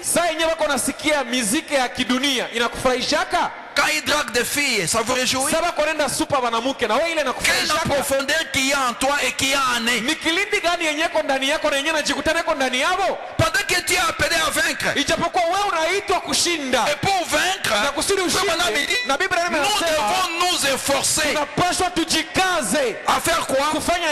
Pour que tout notre être reste dans la vie de Christ afin de produire du fruit. La Bible dit, Biblia inasema celui qui sait faire ce qui est bien yule ambaye anajua vizuri vya kufanya et qui ne le fait na pas havifanye commet un péché. anafanya dhambi. Et ce qu'on appelle l'iniquité. Ile ndio inaitwa uovu. Jésus en a parlé. Yesu aliongeleaka kuhusu ile. Plusieurs viendront. Wengi Ils vont watakuja le dire, Seigneur, watasema, moi, Bwana, j'ai pas prêché à ton nom. oh je Seigneur, sikuhubiri mjina j'ai pas lako, guéri le malade à ton nom. je siku Guéri les malades à ton Sikuponya nom. wagonjwa J'ai mjina pas lako. fait ça et ça à ton nom. Sikufanya hiki na hiki Il dit, mjina lako. retirez-vous de moi, atabambia tokeni karibu vous nami qui commettez l'iniquité. ninyi ambao mlikuwa nafanya maovu. Et l'iniquité, Na uovu frère Madame le na dit, Biblia inaisema, c'est savoir faire quelque ni chose kujua jinsi unaweza kufanya de kitu bien kizuri et vous ne le faites pas. lakini haufanya kile kitu kizuri. C'est comme les gens qui manquent l'église en semaine. Ni sawa vile watu wanakosaka kanisa mjuma. Est-ce que les gens comprennent? Est-ce que kweli watu wanaelewaka? Qui peut comprendre ça s'absente encore en semaine? Nani mwenyewe anaweza elewa neno ya hivi kisha kwa nakosa tena kuya mkanisa katikati ya juma? Ils n'ont pas d'excuses. Habana sababu. Je ne peux jamais les encourager. Mimi siwezi wahimiza. Vous qui êtes ici, n'avez pas un travail. Maana nyinyi wenyewe mko hapa mkwake na kazi, Vous manquez à faire. maana mnakosa vya kufanya, Mais vous serez un jugement pour nombreux. si mnyinjo mtakuwa hukumu juu ya bamingi. Il faut dire la vérité aux gens. Inabidi watu kuwa na bambia vya kweli. Moi, je ne veux pas que votre sang retombe sur moi. Mimi sipendi damu yenu kwa juu ya kichwa yangu. Moi, j'ai aussi une âme à sauver. Mimi na mimi niko na nafsi yangu ya kuokoa. Je suis appelé prédicateur, c'est-à-dire je dois dire la vérité. Naitwa mhubiri, manake napaswa sema kweli. Il ne me plaît pas à quelqu'un, mais c'est ça mon travail. Hata kama haifurahishe mtu yeyote, mimi ndio kazi yangu. Je ne dois pas blesser, non. Je ne dois pas blesser. Sipashwe ulumiza, Je dois dire la vérité. lakini napaswa sema kweli. La vérité affranchit. Na ukweli nawekaka mtu huru. La vérité libère. Ukweli nawekaka mtu huru. Ce sont des faux motifs. Zile wanaletaka ni masababu za bongo. Il va me dire quoi? Il est au travail. Watakwambia nini? Bako na kazi. Qui n'a pas un travail ici? Nani mwenyewe hana kazi hapa? Dans ceux qui travaillent ici, non. Si hapa kwa watu wanatumikaka. On a lu frère Branham autrefois, il a dit quoi? Tulisoma ndugu Branham wakati iliyopita alisema nini? Vous pouvez manquer des fois de travail, n'est-ce pas? Unaweza kosa kazi mara nyingine, Mais ne manquez jamais quoi? lakini msikosake nini? L'église. Msikosake kanisa. Pas moi qui le dis, c'est frère Branham qui le dit. Haiko mimi ndio naisema na Biblia nami ndio anaisema. Un chrétien, hein, Mkristo il a souci de son âme. anakuwaka na shauku juu ya moyo wake. Tous ses programmes, il les planifie avec la parole. Kila mipango yake yote anaipangaka pamoja na neno.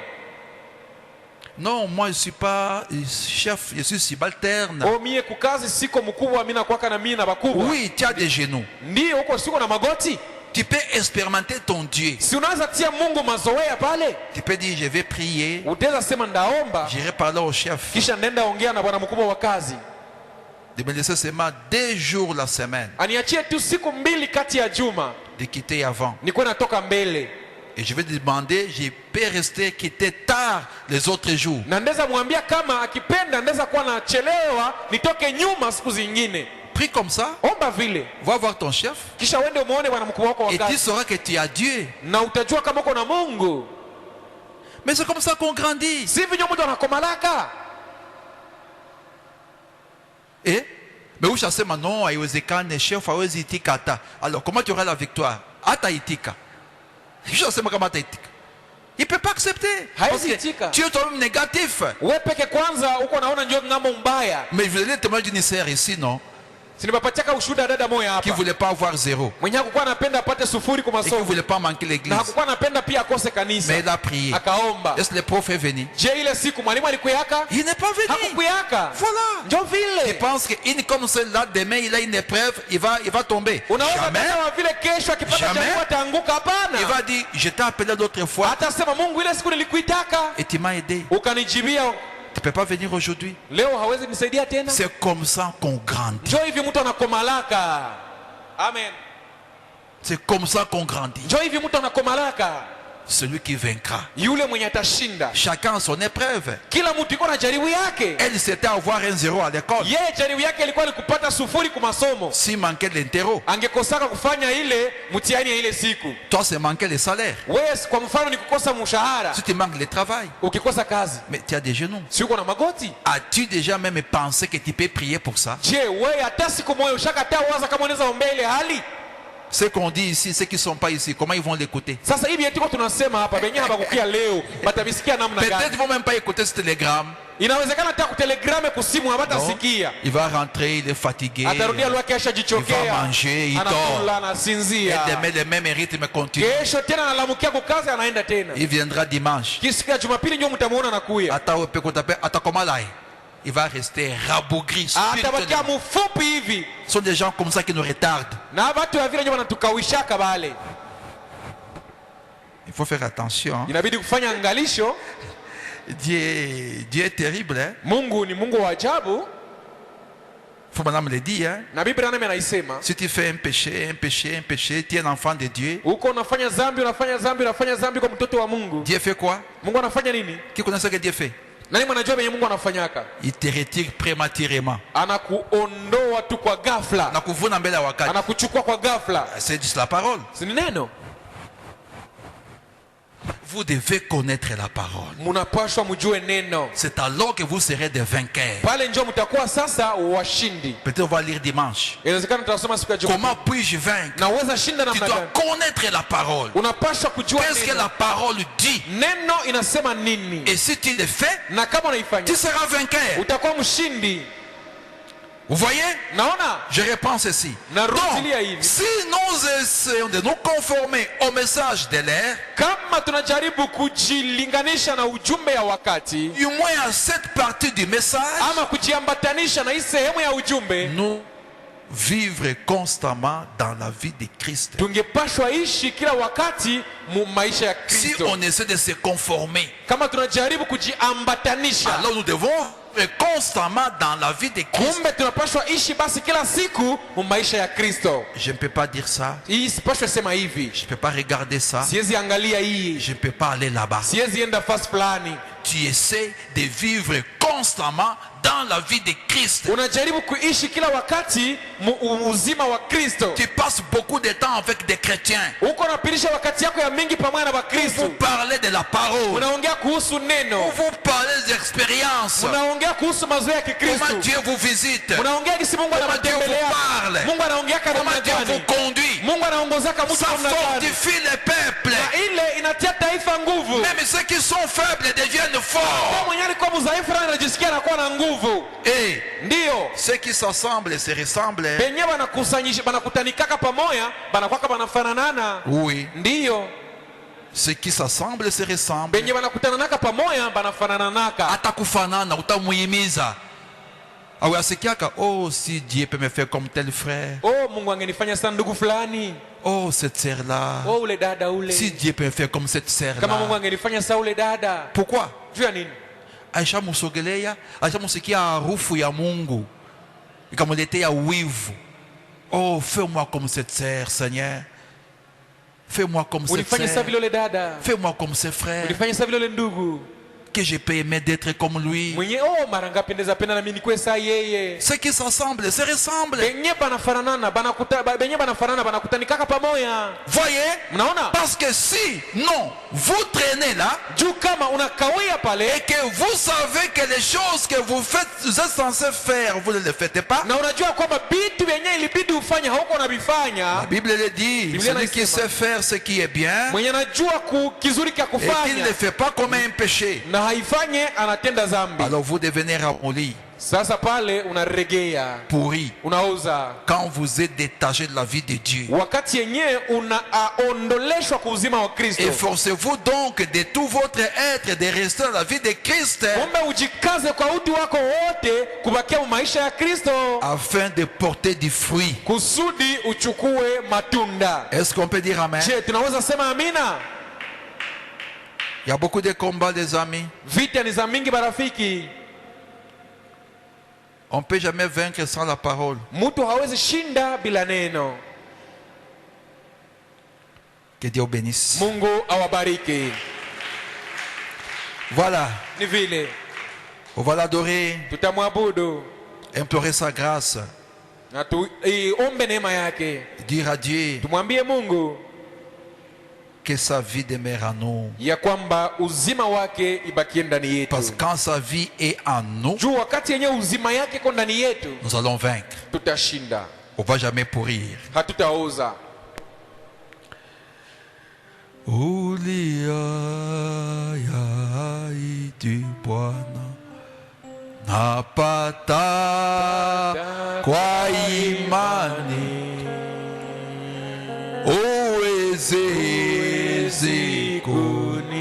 kuniacha mimi. napata yote kwako. ulioya Baba, napata kwa imani Yesu, uweze kuniacha mimi, napata. Levez les mains pour l'adorer. Inua mikono juu ya kumwabudu. Kwa damu sika na moto wa uzi wako wanileletea nguvu tele napata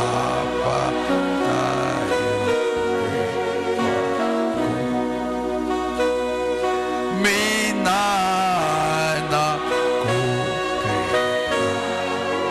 na Yesu wanisi sikia niomba wanipa jibu la maombi yangu napata.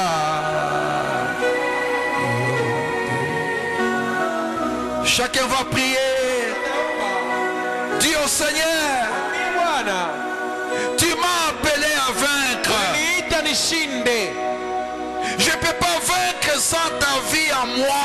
Shinda bila uzima yako ndani yangu. Seigneur, Bwana, viens demeurer en moi. kuja udumu ndani yangu. Viens habite en moi. Kuja uketi ndani yangu. Pour que je ne pourrisse pas. Kusudi nisioze. Et que je puisse vaincre. Na nishinde. Prions Seigneur. Tuombe Bwana.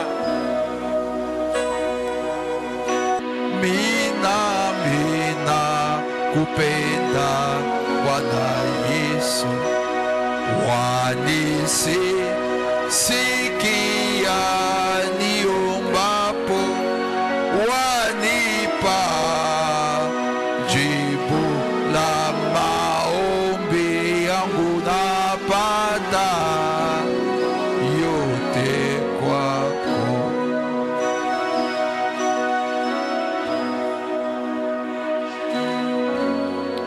Pendant que les pianos jouent lentement, Wakati yenye kinande kona piga pole pole.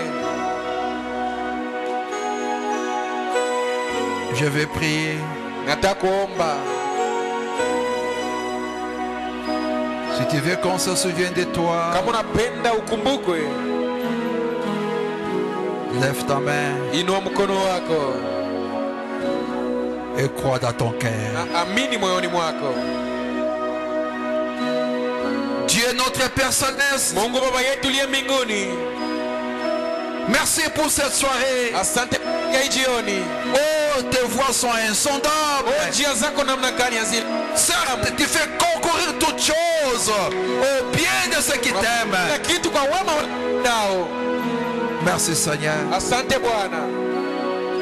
Toi qui te révèles Wewe ambaye unajifunua dans la simplicité, katika unyenyekevu. toi qui te dévoiles, Wewe ambaye unajifunua tu as touché nos cœurs uligusa moyo wangu ce soir hii jioni, et nous venons à l'autel. na tunakuja mbinguni. Nous avons honte de nous-mêmes, Seigneur. Tunajisikilia haya shi wenyewe, Nous avons tort. tulikosa. Nous demandons pardon, Seigneur. Tunalomba utusamehe. Nous déposons tous nos fardeaux à la croix. Yote kumsalaba. Toutes nos faiblesses. Oh, mafu yetu Tous yote. nos points faibles. Oh, na Tous nos défauts. Nous déposons ce soir à la croix. terekeza hii jioni kumsalaba. Nom du Seigneur Jésus-Christ. Bwana Yesu Kristo. Délivre ton fils. Délivre ta fille. Komboa binti wako. Délivre-moi. Unikomboe. Délivre ta Église. Mjina la Yesu. Au nom du Seigneur Jésus-Christ. Jina la Bwana Yesu Kristo. Oh Dieu, fais-le. Oh Mungu ifanye. Quand tu as lancé un appel nominal, Tuma wito tout wa et chacun de nous, kwa Seigneur. kila mmoja wetu. Celui qui vaincra, Yule ambaye atashinda il va s'asseoir avec moi dans mon trône. ataketi pamoja nawe mfalme yako. Nous sommes appelés à vaincre. Tunaitwa kushinda, Bwana, Et nous voulons vaincre. na tunapenda C'est tushinde. ça notre désir, Père. Ndio nia yetu ile Bwana, Mais nous ne pouvons jamais vaincre sans toi. lakini hatuwezi shinda bila wewe. Oh Père, Oh Baba, nous ne pouvons jamais vaincre sans toi, hatuwezi Seigneur. shinda bila wewe Bwana. Alors demeure dans mon frère, Kumbe basi udumu ndani ya ndugu, dans ma sœur ce soir. uje udumu ndani ya dada yangu jioni, Viens demeurer en moi, Seigneur. uje udumu ndani yangu Bwana. Tu as frappé à la porte de notre cœur ce soir. Kwa mlango ya mioyo yetu jioni, Nous avons ouvert la porte, oh Dieu. mlango wa Mungu, Et toi, tu as dit, na wewe celui ulisema qui ouvrira, ambaye kufungulia j'entrerai en lui, j'habiterai en lui, keti na je souperai en lui, et lui avec moi. naye Oh Père, nous sommes sauvés par la folie et la prédication. Entre alors, Seigneur, dans l'âme de mon frère, au nom du Seigneur Jésus-Christ. Entre alors ce soir, dans l'âme de ma sœur, au nom du Seigneur Jésus-Christ. Entre alors ce soir, dans mon âme, au nom du Seigneur Yesu Kristo, Et demeure dans nous, Seigneur. na udumu ndani yetu, Demeure dans cette église, oh Dieu. udumu ndani ya hii kanisa ya Mungu, Influence-nous positivement, Seigneur. utushawishi ngambo ya neno, Que nous puissions gagner aussi nombreux à na toi. tuwine wengi kwako, Que nous soyons une lumière, Seigneur. tukue nuru Bwana, Afin qu'un frère, kusudi bandugu afin yangu, qu'une sœur kusudi dada moya qui a fait naufrage, quand il va nous voir, il reprenne courage. arukama Fais-le au nom du Seigneur jina la Bwana Jésus-Christ. Yesu Kristo. C'est ainsi que je chasse toute puissance démoniaque Njoo hivi nafukuza uwezo wa magonjwa, qui ramenait mon frère en arrière, kila uwezo wa shetani ambaye alikuwa qui anarudisha ndugu ramenait yangu, ma sœur en ambaye arrière. alikuwa anarudisha dada, Vous êtes des démons. mko mapepo, Je vous chasse. na wafukuza, Sortez de mes serres et Mutoke ndani ya rentrez dada. en enfer. Mje kuzimu. Au nom du Seigneur jina la Bwana Jésus-Christ. Yesu Kristo, Je vous chasse. Na Sortez de wafukuza. mes frères Mutoke et ndani ya rentrez en maadui ya enfer. mje Au kuzimu. nom du Seigneur jina la Jésus-Christ. Bwana Yesu Kristo. Parce que Jésus vous a vaincu il y a 2000 ans. Yesu aliwashinda Vous ne kwa pouvez pas résister à cette prière. Muwezi Vous pita êtes des démons. Muko Vous mapepo. habitez dans des animaux. Vous Unaishi ndani ya n'habitez wanadamu. pas dans des hommes. Uishi ndani ya wanadamu. Sortez de mes frères. Mutoke ndani ya Sortez de bandugu. mes sœurs. Mutoke ndani ya Et wadada. rentrez en Mje enfer. kuzimu. Au nom du Seigneur Jina la Bwana Jésus-Christ. Yesu Pour Kristo. ne plus revenir. Kusudi Oh msipite. Dieu, fais-le. Oh Mungu ifanye. Viens occupe l'endroit où il y avait les démons. Kuja uikale na nafasi mapepo zilikuwa. Toi la parole. We neno. Demeure dans mon frère. Udumu ndani ya ndugu. Demeure dans ma soeur. Udumu ndani ya dada. Demeure à moi. Udumu ndani yangu. Demeure dans cette église. Udumu ndani ya hii Et kanisa. que nous soyons tous des Na vainqueurs. sote tukue washindi. Pour hériter avec toi Kusudi de la tuishi grâce pamoja de nawe. la vie. Ile Au wokovu nom uzima. du Seigneur Jina la Bwana Jésus-Christ. Yesu Kristo. Pour d'autres requêtes personnelles. Mahitaji ingine ya kipekee Du ciel, Seigneur. uichivia kutoka mbinguni. Pas toi qui connaissais les poissons qui étaient dans Kwa l'eau. ulikuwa unajua ile Tu as samaki envoyé ilikuwa maji. Pierre les péchés. Ukatuma Tu Petro connais ile pourquoi iloe. la main de mon frère, la main de ma soeur Unajua mkono et ndugu ma na main, na ils sont mkono levés vers toi. inainua kwako. Exauce au du ciel. Uchivie kutoka mbinguni. Donne une solution positive, Seigneur. Tupatie À jibu chaque nzuri. main levée vers Kwa kila toi. mkono ambayo inainuliwa Résous kwako. nos problèmes. Umalize shida zetu. Réponds quête. Uchivie kwa mahitaji yetu. Salut pour voir tous nos besoins. Car Dieu est Dieu qui pourvoit tous nos besoins. Mungu ambaye Au nom du Seigneur Jésus-Christ. Jina la Bwana Yesu Kristo. Soutiens notre foi. Ushikilie imani yetu. Si on avait malade ce soir, Kama hii jioni kulikuwa j'ordonne mgonjwa. aux puissants Na Mungu démoniaques uwezo des wa maladies magonjwa. de sortir des corps de mes Ndani frères ya ndugu et de rentrer en enfer. Au nom du Seigneur Jina la Jésus-Christ, Bwana Yesu je chasse les maladies Nafukuza de tous les magonjwa. corps de nos sœurs Ndani ya mili ya et de dada. rentrer en enfer. Kuzimu. Au nom de Jésus-Christ, Jina la Bwana Yesu que Kristo. chacun qui est devenu malade Kila mwenye reparte et mgonjwa. guérit Arudie à cause de amepona. ta présence ici. uwepo Et donne-nous un témoignage. Tupatie Au nom du ushuhuda. Seigneur Jina la Jésus-Christ. Yesu Kristo. Va dans nos maisons, Uende nyumbani kwetu. va dans les hôpitaux, Uende ndani ya hospitali. là où il y a les nôtres qui sont malades. Kwa wetu walio Après de wagonjwa. la foi que j'offre en Célier, leur soit Na hii bénéfique, maombi ambayo natoa qui recouvre la bonne santé. Et la mort les quitte. La maladie les quitte. Ils reviennent vivants t'adorer ici ensemble. Nous puissions dire merci Seigneur. Si démon vient prier, exauce au des cieux. Fortifie dans ce voyage.